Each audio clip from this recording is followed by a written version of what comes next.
Buenas tardes, hermanos. El día de hoy vamos a tener el discipulado con el título Un camello por el ojo de una aguja.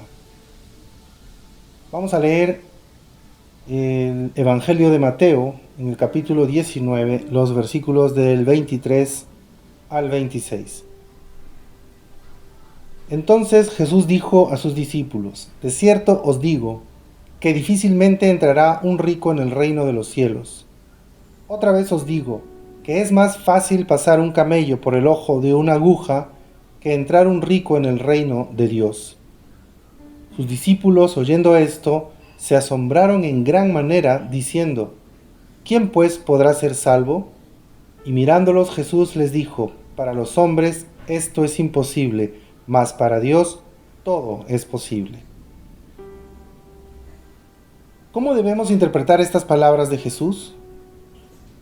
Es preciso aclarar que Jesús nunca condenó las riquezas ni los bienes en sí mismos. Lo que condena son las personas cuyo único interés es acumular bienes y dinero para su propia satisfacción. Se refiere a las personas con fortunas cuyo corazón está apegado exclusivamente al dinero.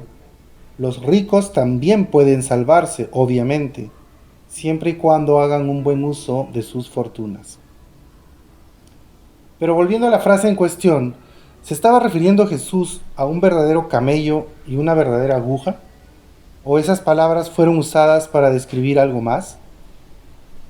Vamos a encontrar la respuesta estudiando el texto en su contexto. Miren, desde el versículo 16 del capítulo 19 de Mateo, un joven rico se acerca a Jesús para preguntar qué debe hacer para tener la vida eterna. Jesús le respondió que debía guardar los mandamientos y los empieza a enumerar: no asesinar, no cometer adulterio, no hurtar, no dar falso testimonio, honrar a padre y madre y amar al prójimo. Jeremías 17:10 dice que el Señor escudriña la mente y prueba el corazón. Entonces Jesús conocía muy bien el corazón de este joven rico.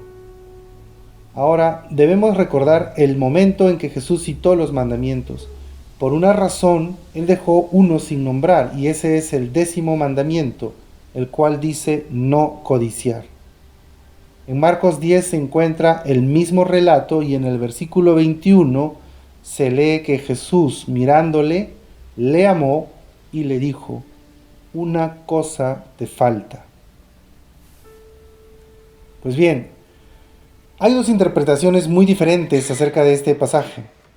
Vamos a ver si alguna de ellas es correcta. Algunos teólogos aseguran que el ojo de aguja se refiere a una pequeña puerta en los muros de la ciudad. Cuando caía la noche, las puertas principales se cerraban para evitar cualquier invasor enemigo. La única forma de entrar o salir era a través de una puerta pequeña a la cual llamaban ojo de aguja.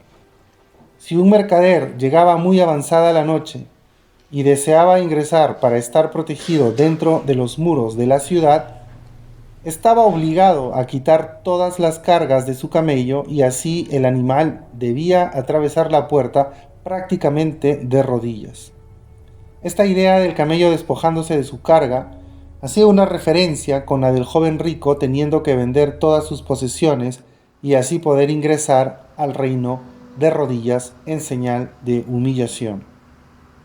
Otros estudiosos de la Biblia parecen haber encontrado en esta frase un error de traducción del griego kamilos con i latina, que en realidad vendría a ser soga o cuerda gruesa. De esta manera, la comparación tendría mucho más sentido al tratar de hacer pasar una soga por el ojo de una aguja, y no como la primera interpretación que se hizo como camelos. Sin embargo, aunque estas interpretaciones parecen razonablemente correctas, en el primer caso no existe ninguna evidencia que se le haya llamado ojo de aguja a alguna de las puertas de la ciudad. La otra idea, que en vez de camello se debía haber traducido soga, parece inexacta, porque el supuesto error no aparece corregido en ninguna edición bíblica. Además, causaría un problema contra la inspiración divina de las Escrituras. Ahora veamos el texto dentro de su contexto. En muchas ocasiones, Jesús utilizaba la figura literaria hipérbole en sus sermones. Este es un recurso literario que consiste en exagerar cantidades, exagerar cualidades y características. En este preciso ejemplo, Jesús estaba obligando a su público a que imaginen un camello, el animal más grande en Jerusalén, tratando de meterse a través del agujero más pequeño que se podía pensar.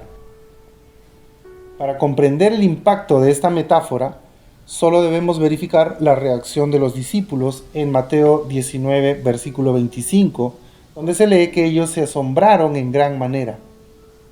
Y su reacción era lógica, puesto que Jesús se había referido a algo imposible.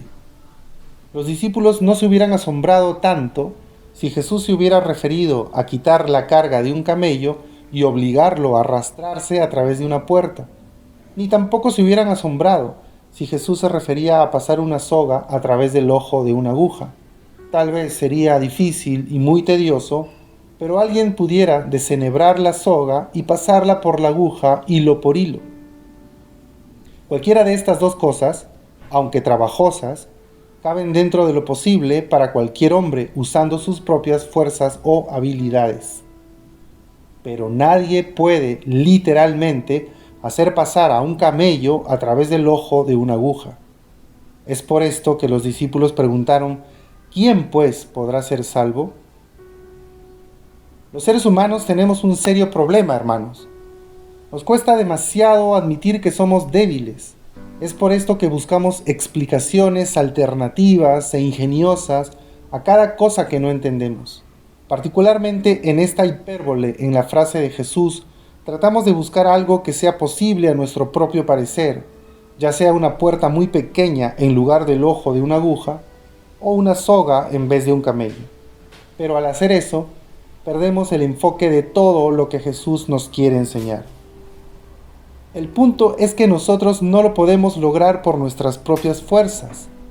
Ganar nuestra salvación no solamente es algo dificultoso o tedioso, para el ser humano es realmente imposible, tan imposible como tratar de pasar un camello por el ojo de una aguja.